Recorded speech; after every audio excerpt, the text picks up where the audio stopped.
Nais mo bang alamin kung ano ang Go, Grow, and Glow Foods? Panoorin ang video ito upang malaman mo. Keep on watching to learn something. This is your teacher She, and welcome back to my channel. Before we proceed, please don't forget to hit the subscribe button, okay? Halina mga bata, ating alamin ang pangkat ng pagkain na kailangan ng ating katawan. Ano ang Go Foods? Ito ang pangunahing pinagkukunan ng lakas ng ating katawan, mga pagkaing mayaman sa carbohydrates. Halimbawa nito ang kanin, mais, tinapay, kakanin tulad ng suman, biko, palitaw, at maha.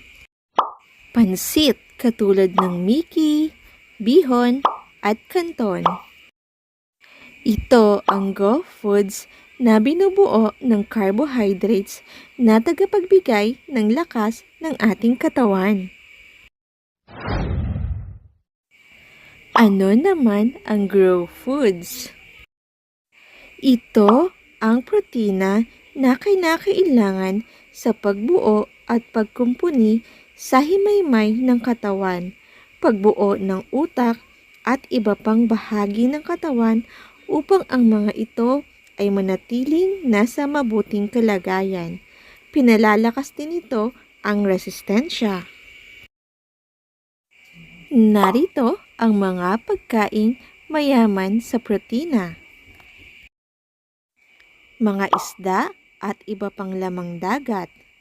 Karne tulad ng baboy, manok, baka, itlog, at gatas. Ito ang Grow Foods na mayaman sa protina, ang tagapagbuo ng ating katawan. Ano naman ang Glow Foods? Ito ay mga pagkaing mayaman sa bitamina at mineral. Tinutulungan nito ang wastong galaw ng katawan sa pamamagitan ng pagsasaayos sa pagtunaw at pamamahagi ng pagkain sa iba't ibang bahagi ng katawan. Narito ang mga pagkaing mayaman sa bitamina at mineral. Mga luntian at dilaw na gulay at mga prutas. Isa-isip ninyo ito mga bata. Ang pagkain ang pinaka-importanteng sangkap ng ating buhay.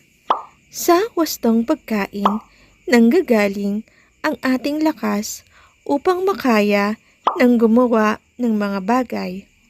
Ito rin ang susi para makaiwas sa pagkakasakit at pagkakaroon ng malusog na pangangatawan.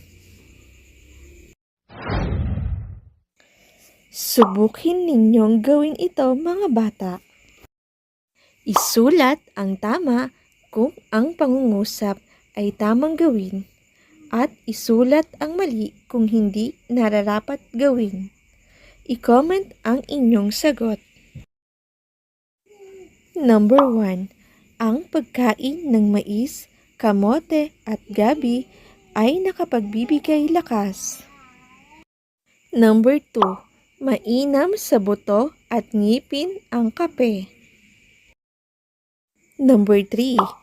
Walang bitamina ang prutas at gulay. Number 4. Mayaman sa protina ang munggo, taho at gatas. Number 5. Masarap kumain ng candy sa almusal. Maaaring i-post ang video upang ikaw ay makasagot. Narito ang mga tamang kasagutan. Nakakuha ka ba ng perfect score? Magaling!